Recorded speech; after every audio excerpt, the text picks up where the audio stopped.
Hi, I'm Rob Martin. I work at the First Fruit Institute, and this series of podcasts is about fundraising in the Christian kingdom. Most of it's based on a book called When Money Goes on Mission. And this podcast is actually sponsored by that book, published by Moody, written by me, about fundraising in the developing world.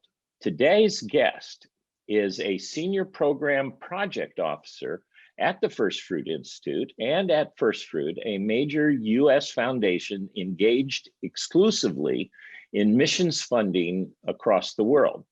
Steve's going to take us into he's going to give us an insight into how he approaches his work. So really, if you're a development person or a leader of a mission, or you're considering fundraising and you've never gone to a foundation or had the ability to get an appointment with a foundation to talk to one of their program officers or to their executive director about making a grant, you must realize this first thing. And that is that the program officer, in this case, Steve, the project officer, is going to be asking a lot of questions and seeking a lot of connecting kind of information. Steve will take us through that, but his job is to open the gate and allow you to make a pitch to the board of directors who actually make the decision for the funding. So we're going to talk about how Steve, in the large categories, approaches his job. I've known Steve for a very long time. He's been 15 years about now, Steve, with First Fruit. Right. And he's traveled extensively across the world, has participated in, honestly, hundreds of grants by now that he's brought forward. We won't even get into the amount of money, but it's significant. Or just keep in mind that it's significant because that's what foundations do, is we make larger grants. Now, in the whole of Christendom, foundations are a very small part of the entire giving of Christendom. But they're targeted, and they're one of the few people that put a sign out and say, we give money, in effect. That's what the thing is. Steve has been with the First Fruit Institute now about 5 years. Right. And he is our senior project officer. And that is that he has a significant funding portfolio at First Fruit in its core grant meeting of looking at the family-based movement. And I'll give Steve a chance to explain that in a minute or so. But so his grants, that most of the grants that he works on are in the area of rehoming orphans. And so welcome, Steve. Thanks for being with the podcast today. And why don't you tell us just a little bit about your area of focus at First Fruit, and then let's get into what is it you look for. Let's kind of give them an insight into how the process works, what you look for when you're making a grant. What's it like? Great. So what I would say is the area that I work, over 10 years ago, First Fruit was looking at our granting, and we decided to do what we called cluster granting. So I'm saying this because there are boundaries put on me by our board in how we're to do granting. So I'm not making... By boundaries, you mean you're actually talking about guardrails. This is the street we want you on. Don't go up, don't get off the street. Okay. So they don't leave me out there willing, just to do whatever Steve wants to do and pursue, but they give me directions. So well, they have to, this is a very important thing for someone coming new to a foundation to understand, is that you're working under direction. Right. Steve, while I can make choices within that boundary, I can't go outside of it. So that boundary is important because in the work that I do in family-based care, they chose where they wanted me to spend my time and attention. So that informs my travel, that informs my research, my reading, in all of the aspects of my job is I'm looking for people that are doing good work, that are bringing change into the way that orphans are cared for, and bringing to me opportunities where we can come alongside of them to pilot projects and to fund things that are going to make long lasting change, not just um, temporary change. So, Yes, right. And so the specific instructions that you have, and the reason that you have a cluster like this to work on, this one specific area of family-based care, vulnerable children, orphans and widows, it's still a fairly large area, but right, it is it is very specific to that, and in addition, it's a new field. That's why First Fruit's spending time in it as much right, as you are. And part of your instructions from First Fruit have been to help the field, help the movement, and all the players in the movement move along. So you've been asked by the board to be tactical right. in how the whole, and they want you looking at the whole of the movement as well as the individual parts. So this is more than just grant making. It's also encouraging a movement. So you need leaders who are coming to you with grants, or you're meeting with grants that can both move, that are both working for transformation in the individual area they're working for, but also the whole movement. Correct. So that starts in that whole purpose alignment. And what I often smile at is people will get on the First Fruit website and say, "Oh my gosh, we have 100% alignment with you." And I always have a big smile and I say, "So do 100,000 other organizations out there," because our boundary on the website is pretty large. And On so purpose. family, sorry. I say it's on purpose. Even though it's Right. large, it's restricted to the developing world. It's There, restricted there to are boundaries. leadership and other things like that. So Right. So then when you're on a specific topic like this, the boundaries are still large, but if you're looking to fund people that are going to be change agents, that are going to be pushing the boundaries to bring long-term change, if you picture it as a bullseye, the outer rings still make sense, but you want to try to do as much granting toward the okay, center so the than the the first outside. thing you look at is, if I've got this right, is alignment. Correct. So tell Right. me what that is. We've hinted at it. I've said, here's your portfolio. Tell me what alignment means to you.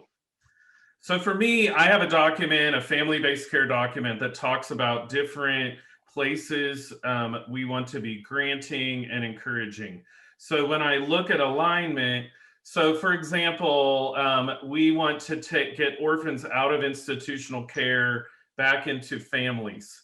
So when a grant comes to me that's helping an orphan age out and doing that appropriately, that still is a good grant, but it would be at much more at the outside edges of what my purpose should be about than the inside.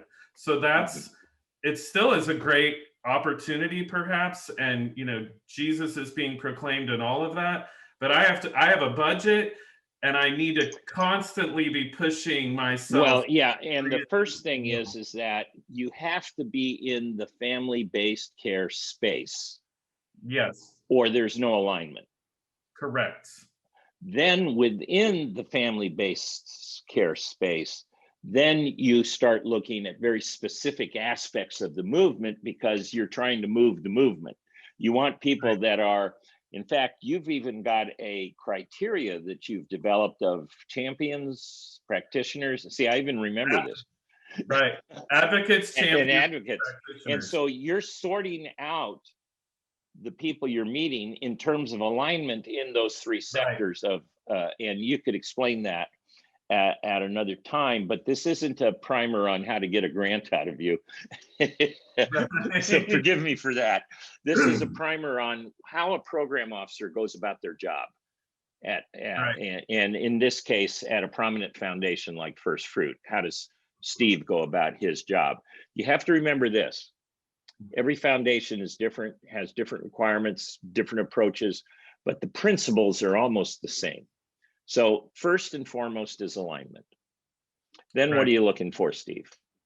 So then I'm looking for authentic people.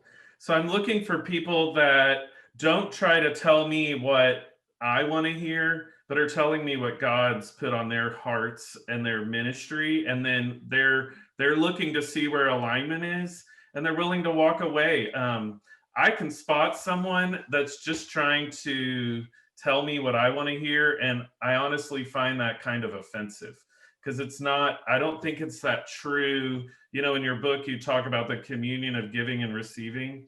I Mhm. don't, it's not that communion of giving and receiving. They're seeing me as a check, not a person that's also, our foundation's been called to do things in God's name, if you will, if I'm saying that right. But, God has put on our founders and our board things to pursue with the money they've been entrusted to. And so, like, I want to do that with people, not just be the coins in there, or the checkbook that funds it. There's more to it that we're about. So authentic. So I want to see people that are vulnerable with me, that tell me the good, bad, and the ugly of what's happened in their ministry and the challenges they have. And because that's one of the great things at First Fruit is we get to be super relational. And I know some foundations are like, fill out this form, and you hit send, and maybe you'll hear back from them or not.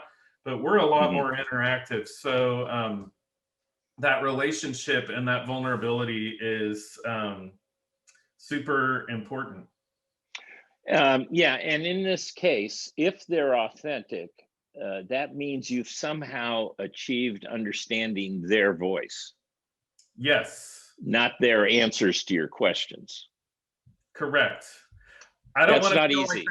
I don't want to feel like they're coming to me with the like manual of a sales pitch. Okay, so I'm somebody that's watching this podcast, listening to this podcast. I've been tasked, I'm newly tasked with approaching foundations. I actually have some connections. How do, I mean, this kind of sounds silly, is how do I be authentic? What Yeah, does that actually mean? What's your advice to me about how to be authentic with you? Because what you're actually saying is be real. yeah. Don't try to manipulate the situation, but just be who you are and accept that that's going to be received or not received. Is that what you're saying? I am, and it's not. I don't think every foundation allows that process to happen. So where you are able to have interaction with your program officer or a staff person at a foundation, don't just keep throwing ideas at them. Ask them questions like, what are you interested in? This is what we're doing. What is striking a chord with you where we see alignment happening or not alignment, and try to get that person into a conversation if you can. What if the person, like I was saying, first time on the job, first meeting, uh, Yeah. that what if they come to you and because of all the first time aspects of it, they're inarticulate. They can't quite get you to understand that they're being authentic, or they're Yeah. thinking this is weird. You know, you know. I mean, I don't know, but you have to have a grace period there, don't you? Absolutely. So, whenever you go shopping or something and you see the name tag and they're like, I'm new. So, so whenever I know someone's new, I personally do give them that grace. And I've actually had development people that I have a really hard time working with. But because I have track record or I have a relationship with some other people within the organization, I'm willing to work through that because I believe in the work that they're doing. So somehow I've been able to go around it. But if you're a new development officer, again, that vulnerability part of, I'm new, I'm discovering, I might not have all your answers, but gosh darn it, will go back and I will get them for you. Well, you nailed an important one there. The thing that bugged me the most in the 43 years I've been doing foundation work, literally, in the 37 years that I've been directly related in a director's job,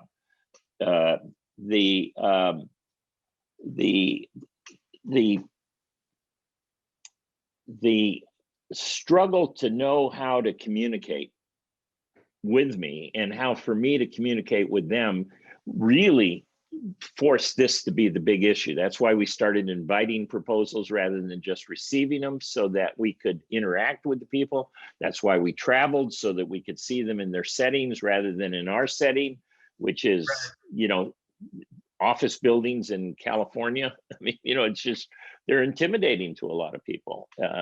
It's because it's a business that we're giving the money from. And I mean, a real business, a big one with lots of employees. And okay, so your third thing. But Rob, wait, were you going to say that as a development person, don't pretend? Like, we can smell that out like nobody's business. Yeah. Don't pretend. If you pretend, like, that's vulnerable. A turn off. Be real, be vulnerable. And again, that's not going to work for everyone, right? Some people might want you to pretend. So you're going to have to feel that out in every meeting. But you have to be confident. Exactly. Yes. Confidence is attractive, period. Yeah. But confidence comes in humility. Yes. That's when it's attractive, is when it comes in humility. So let's say Steve asks a question of you that is beyond your ability to answer. You honestly don't know the information, never thought you needed the information. Could be any number of reasons that you don't have the information. Your confidence says, Steve, I don't have that information. Right. I'll get back to you. But that's a great question, and I'm going to go hunt that down. Yeah. I know that. Yeah. Yeah. I should have thought of that, or you handle the situation naturally, like you would with somebody you love and care about. Right. That's the communion aspect. We're equals. This is not an overdog, underdog thing, but it feels like that. When I started in this work, I used to think, this was back in the reaction model of foundation work, which means we just sat back and received proposals. We had to say no 19 times for every 20 times. I felt like I was in some sort of a version of the Holy of Holies, and they were sending their development officers up the stairs with a rope tied around their legs. It was horrible.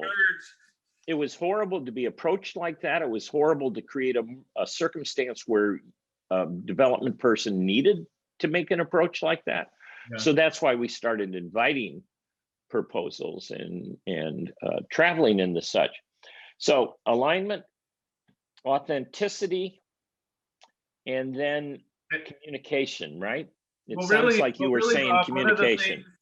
In communication is story. So when you're a development officer, one thing that really will connect the person you're engaging with, are authentic stories, not anecdotal stories, but like real stories. So one thing, if you've watched Rob's podcast, he talks about the loving action, and then we're the donor over here, and there's a huge chasm in between. And how do you help bridge that gap? So those stories, if told well, if thought out, really will reinforce and help me understand what you're asking me to fund, and ultimately the impact that it's going to have, because that's what we care about.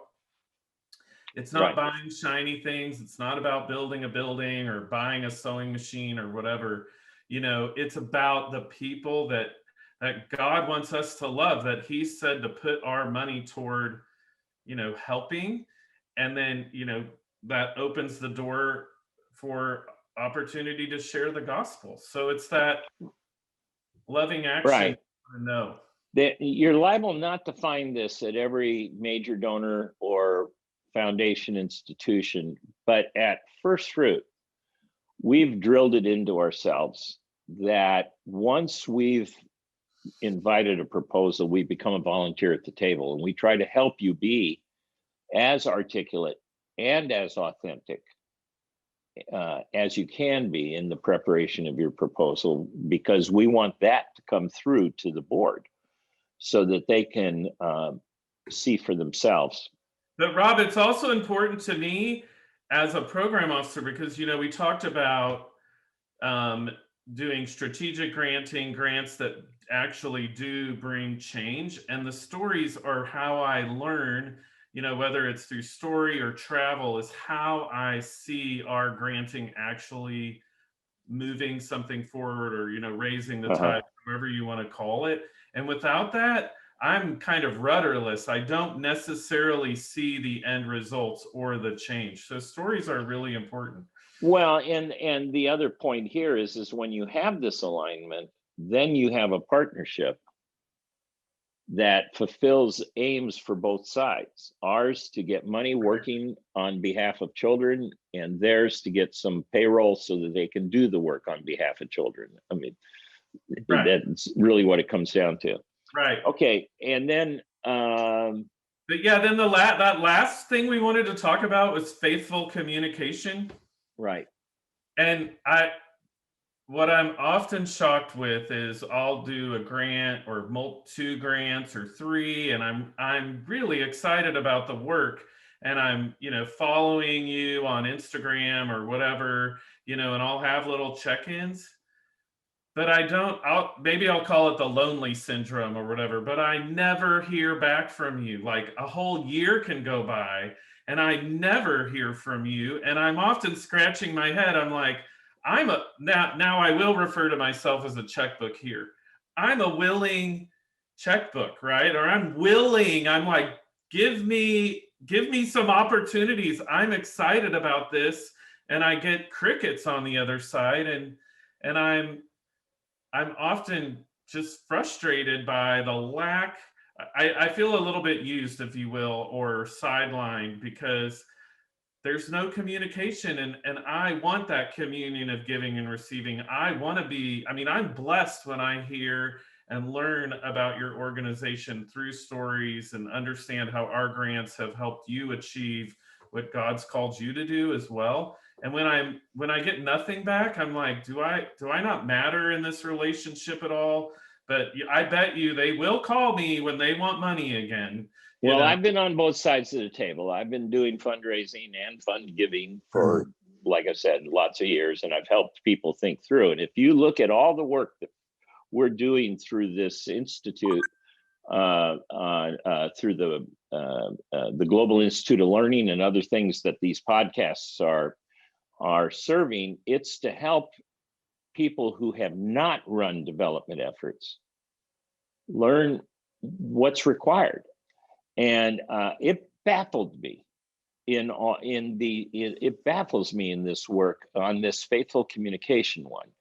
And the reason it baffles me is when I was fundraising and I needed to make payroll in order to keep the mission going, in order to save the lives that were on the street that we were attempting to help with a meal, safety, whatever. I had a fear of poverty. I was working all the time on the funding. Yeah.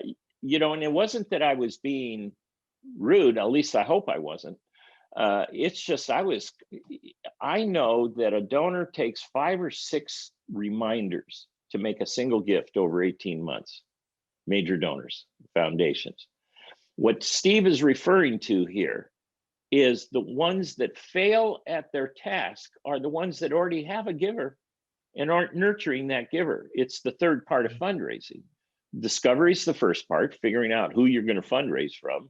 Acquisition is the second part, figuring out how to get them to actually give a money, how to present a program that's authentic to you, that's also authentic to them, which is what Steve was saying. And then third, how do you communicate? Where's the communion of giving and receiving? Where's the concern for each other?